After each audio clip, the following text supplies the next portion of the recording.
चलो मैं तुम्हारा विला देखना चाहती हूँ। इनफैक्ट मैं ही नहीं, हम सब लोग देखना चाहते हैं। शनाया ने सभी के बीच आकर कहा। अरे शनाया, ऐसी कोई बात नहीं है। मैंने कहा ना कि गौतम मजाक कर रहा था। ऐसी कोई भी बात नहीं है, और तुम भी ना। ये बात सुनते ही शनाया एक टक गौतम की आंखों में देखने लगी।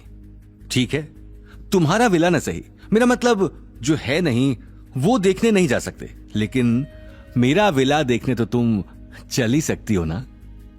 शनाया ने अवनी के पास आकर कहा। शनाया की बदली हुई आवाज और चेहरे पर मुस्कान देखकर गौतम और अवनी सोच में पड़ गए, क्योंकि थोड़ी देर पहले ही शनाया का चेहरा गुस्से में लाल था। ठीक है, तुम्हारा विला न सही, मेरा मतलब जो है ही नहीं वो देखने तो जा नहीं सकते, लेकिन मेरा विला तो देखने तुम चल ही सकती हो ना। शनाया ने अवनी के पास आकर कहा। शनाया की बदली हुई आवाज और चेहरे पर मुस्कान देखकर गौतम और अवनी सोच में पड़ गए, क्योंकि थोड़ी देर पहले ही शनाया का चेहरा गुस्से में लाल था। शनाया की बात सुनकर अवनी कुछ कह नहीं पाती, वो गौतम को देखने लगती है। ओ कम ऑन दादी साहब, आप क्या कहते हो, हम सब लोग ही चलते हैं। शनाया ने मुस्कुराते हुए कहा। हाँ हाँ, ऑफ कोर्स, ये तो नेकी और पूछ पूछ वाली बात होगी।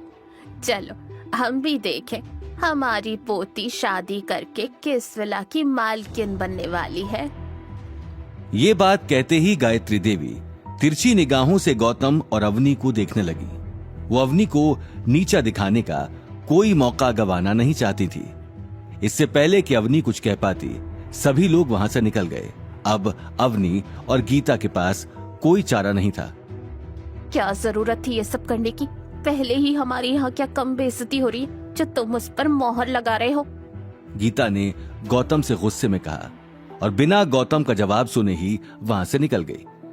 देखते ही देखते सभी लोग अलग अलग कारों में जोधपुर की सबसे हाई सोसाइटी आशियाना अमरबाग में जाने के लिए निकल गए। आशियाना अमरबाग में जोधपुर के सबसे महंगे विला और घर थे। शहर के बड़े बड़े लोग वहां रहते थे। शनाया इस सोसाइटी का नाम सुनते ही दीवानी हो चुकी थी, क्योंकि वो पहले भी विला को देखने आ चुकी थी। कुछ ही देर में सभी लोग आशियाना अमरबाग पहुंच गए। सोसाइटी देखते ही गीता की आंखें फटी की फटी रह गईं। उसे अपनी आंखों पर यकीन नहीं हो रहा था, लेकिन जब वो सभी लोग विला के सामने पहुंचे तो गीता के साथ साथ सभी के पैरों तले जमीन खिसक गई। सामने एक शानदार विला था जो किसी महल से कम नहीं लग रहा था। गायत्री देवी विला को देखते ही टेढ़ी नजरों से अवनी को देखने लगी। वाह सिद्धार्थ, हम सच में शादी के बाद यहीं रहने वाले हैं। मुझे बहुत पसंद है। चलो जल्दी से चाबी मंगवाते हैं, मैं आज एक बार विला अंदर से देखना चाहती हूं। शनाया ने बिना सिद्धार्थ को देखे ही कहा। वो विला देखते ही खुशी से झूम उठी थी, लेकिन शनाया ने जैसे ही चाबी मंगवाने की बात कही तो सिद्धार्थ एक पल के लिए हड़बड़ा गया और कुछ कह नहीं पाया। क्या हुआ सिद्धार्थ, चाबी मंगवाओ ना, सबको विला अंदर से देखना है। शनाया ने सिद्धार्थ के पास जाकर कहा। वो बेबी, मैं तुम्हें बताना ही भूल गया कि चाबी तो दरअसल ताऊ जी के पास रहती है, क्योंकि वो ही विला की देखभाल करते हैं ना। मुझे याद ही नहीं रहा, नहीं तो मैं ले लेता। Sorry baby. सिद्धार्थ ने धीमी आवाज में जवाब दिया।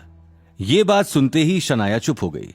उसकी शक्ल में जो रौनक थी वो एक ही झटके में गायब हो चुकी थी। सभी लोगों की नजरें सिद्धार्थ और शनाया पर ही टिकी थी। कोई बात नहीं शनाया बेटा, हमने विला बाहर से तो देख ही लिया है। जब सिद्धार्थ चाबी ले आएगा तब अंदर से भी देख लेंगे। वैसे भी बाहर से देखकर ही पता लगाया जा सकता है कि विला अंदर से कितना खूबसूरत होगा। हाँ दादी साहब, आपने बिल्कुल ठीक कहा। और वैसे भी मैं सोच ही रही थी कि अब इतना दूर आई हैं तो अवनी का विला भी देख लेते हैं, जो गौतम जीजा सा ने उसे गिफ्ट दिया है। ये विला नहीं तो अवनी का विला ही सही। ये बात कहते हुए शनाया अवनी और गौतम के सामने जाकर खड़ी हो गई। अवनी ये बात सुनते ही हड़बड़ा गई। वो सोच भी नहीं सकती थी कि शनाया के दिमाग में इतनी बड़ी प्लानिंग चल रही थी। अवनी हड़बड़ाते हुए गौतम को देखने लगी। आगे की कहानी जानने के लिए देखिए अगला एपिसोड सिर्फ पॉकेट एफएम के यूट्यूब चैनल पर, और रॉयल वारिस के सारे एपिसोड्स को सुनने के लिए डिस्क्रिप्शन में दी लिंक से डाउनलोड करें पॉकेट एफएम ऐप।